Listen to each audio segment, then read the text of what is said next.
Dinesh, we often tend to focus on what to buy, and we never talk about what to sell or what to avoid.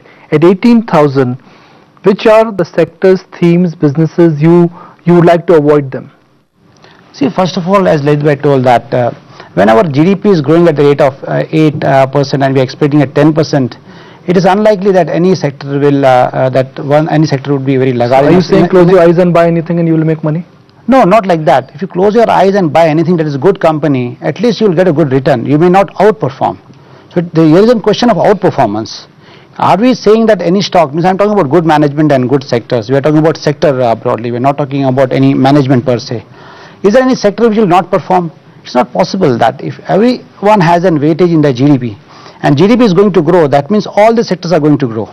Now question comes in terms of valuation, what value you are paying. It can be a good sector at a very high price. You may like to avoid for some time. So you may like to avoid, you may like to be overweight and underweight. But to avoid any sector totally, I don't think is the right strategy. There can be a sector which is actually, we don't like, growth is not good. But in terms of price, it may be attractive. So it will require deep analysis in terms of what's the price and which sector, what's the growth. Give us 3 large cap stocks, Dinesh, which have potential to outperform. See, already Lalit has told about ICICI Bank. That is our favorite. We feel that it has not, it has underperformed, and there is no fundamental reason for us to believe that it will not be at least in line with say indices. So because it has underperformed, so there are good chances to outperform.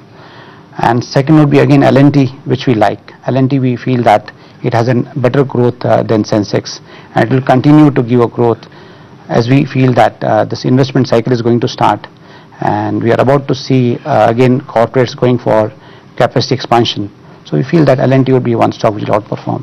Third would be Maruti, which we feel again it has been punished overly punished, I would say, that everyone is fearing that they will lose their market share. But having achieved this kind of leadership position and a growth that it has around 14 to 15%, I think that this company will also outperform Sensex. These are the 3 stocks we feel that it will outperform. Lalit, you've given us one idea, that is Alembic, but 2 more ideas which could be multi-baggers from these levels. One stock which we are liking, I have met the management also, is Finolex Cable. Now this company has not performed from last 2 years. The primary reason is that they had a huge exposure. They made a significant loss in some derivatives. So that's the reason their bottom line was completely eroded. But what I have gathered is that this forex losses are going to come down significantly in FY11, and there will be hardly any losses in FY12. Now if you look at this company, it's a 2500 crore turnover company trading at just 750 crore market cap. So I'm getting a company at 0.3 EV2 sales. I think in terms of PE it will be not more than 5p. And the interesting point which we are saying here is that this is the second largest cable manufacturer. The largest player is Polycab. Now Polycab also has raised money from the PE funds sometimes 3 years back. I think now in the next 1.5 years this company is going to get listed, and once this company gets listed, probably it will have a very good rub-off effect onto Finolex Cables also. So this is the company which is undemanding valuation, Finolex Cable, in terms of PE, in terms of price to book value, very high ROE, and forex losses coming down. It's a very interesting story we are finding at this juncture. What's the price target then? What's the 52-week high low for the stock? See, when we try to find mid caps, we feel that mid caps should be given the recommendation when they can offer you a 40% upside. So this stock also, I think they can offer a 40% upside in a 1 year duration. So this, I think the stock is currently trading at 55. So it can trade at 75 or 78 after 1 year time. Alembic is 1, Finolex is 2nd. Let's look at the third idea from you. The third idea, I would like to go for Electrosteel Casting. The thing is that we are liking steel sector at this juncture, mainly because first of all the valuations have corrected a lot in this sector. Secondly, one interesting thing one has to understand, today in India our merchandise export is 20% to GDP, while we are importing 10% of steel. So I am not saying, so what I am saying, the opportunity in steel not only is in domestic, there is a good export opportunity also. So the steel industry is growing by 9 to 10% per annum. Export is a very good opportunity. Still we are getting companies which are below the book values. And coming to Electrosteel Casting, this company is getting integrated. So it has applied all the iron ore mines and the coal mines which are going to get operationals.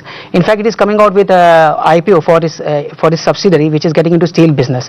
So all these unlockings are going to happen in next 3 to 6 months time. I am getting the company at less than the book value. It looks a good proposition. So what's the price target for this one? This stock again I think is trading at 52, so I can expect the stock to go up by 50% in the 1 year.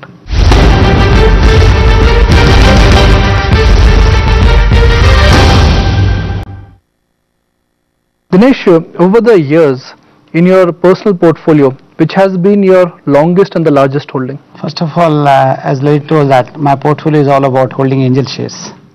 That's the obvious one, but what's the inobvious one? No, actually I don't have a portfolio. So as I told that all our business, all our money is into our business. So what I'm holding is angel stock. So that is a conviction I have. That is what I feel about this segment. Hence I told that I'm very bullish about broking stock. I'm bullish about this financial service overall, and broking is part of that, because we see that in India there's lots of under-penetration in terms of financial services, means people acquiring financial asset.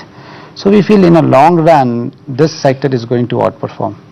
Hence you can say that that is what I hold in my portfolio. And to add a point, I think Mr. Dinesh Bhai is I will say, blue-blooded entrepreneur. He wants to pull out all his eggs in one basket. Diversify probably will think at the age of 75, 80, not before. But what if a snake hatches the basket? It's, hello, I think he will find a way out. If he has found a way out in the last 20 years, he'll find a way out also. That's what I'm he'll saying, keep that the snake in his side. yeah. He can bring it into his side. It has not, that has not happened previously. We have gone through all gyrations, we have gone through all evolutions. You know about this market, how it was in 91, 92, all the scams. So we know how to navigate all this. 2008, Lalit, and this one is coming your way. Which are the three stocks you told your clients to buy them aggressively and blindly? Last year, in 2009, 2008.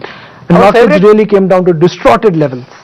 Yeah, I think our favorite was always private sector bank, which I have many times have come to your channel and talk about that.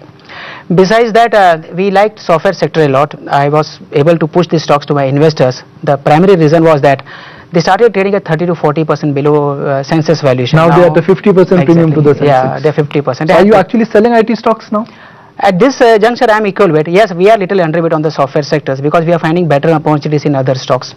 But if the software underperform for 6 months, then definitely we would like to get into this sector. As a tactical trade, a short-term trade, Lalit, what are you telling your clients to do?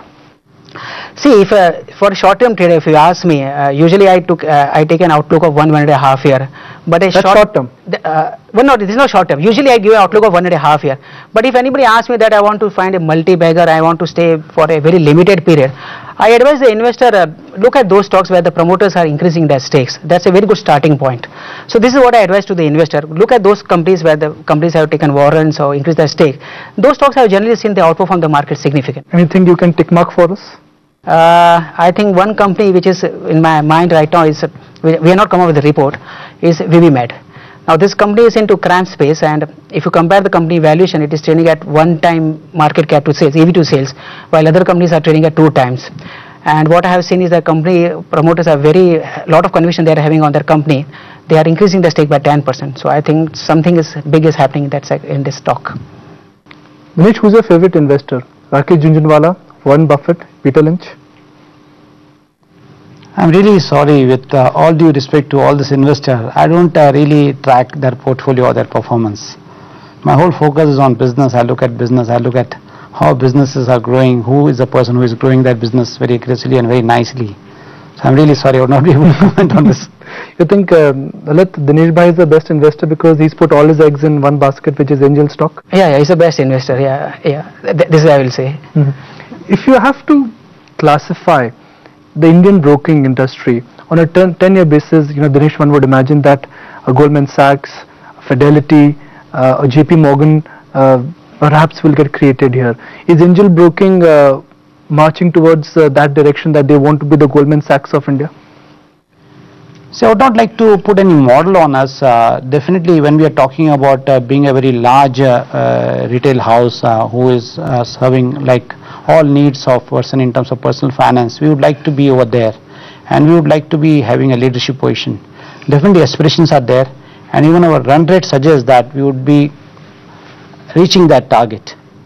So in that sense, I feel that the way we are working on strategy, the way we are focused on retail segment, it is a matter of time that we will see angel broking in that slot. Lalit, when you look back and when you analyze the stocks you've identified and recommended, which is the stock you take a lot of pride in and you would like to call as the big crown you've identified, the big jewel you've identified? I think one of the iconoclastic thinking of mine or my organization, I will say, because it's the atmosphere which brings the creativity. was Pyramid Life Science. Now this company was languishing at 70-60 rupees price sometimes back, only 3 months back. 3 months back. Now the stock is around 155, 160. How we identified the stock was that if you look at the profitability of the company, it is making a 100 crore loss. So a loss making company of 100 crores having a hardly a net worth of 50-80 crores, nobody is going to find it attractive. But how we look into the stock was that we look at the expenses this company has taken, and what we saw, this company has taken expenses of 100 crores and compared what are the valuation given by the market to the other companies having in the similar field. Most of the companies are getting a valuation of 9 to 10 times of the expenses. Not only I am talking about Sun Pharma, that Spark thing, I am talking about those companies which are listed, which are doing the same activities in US also. Most of the companies were trading at 9 to 10 times, and this company was trading at only 1.5 to 2 times of expenses. So we derived that we don't think that this company is doing anything different from the other companies. The productivity will be the same of this company. So we assume this company should trade at least 4 to 5 times of its expenses rather than only 1.5 times. And finally, this is what is happening. The stock has appreciated by 120% in 6 month duration, though it was a 100 crore loss making company. All right, gentlemen, good to have you on ET, and certainly hope to see more of you going forward. Thank you so very much for joining us on Market Makers Double Bill. That's it on this edition of Market Makers Double Bill. Thanks for watching, and have a great weekend.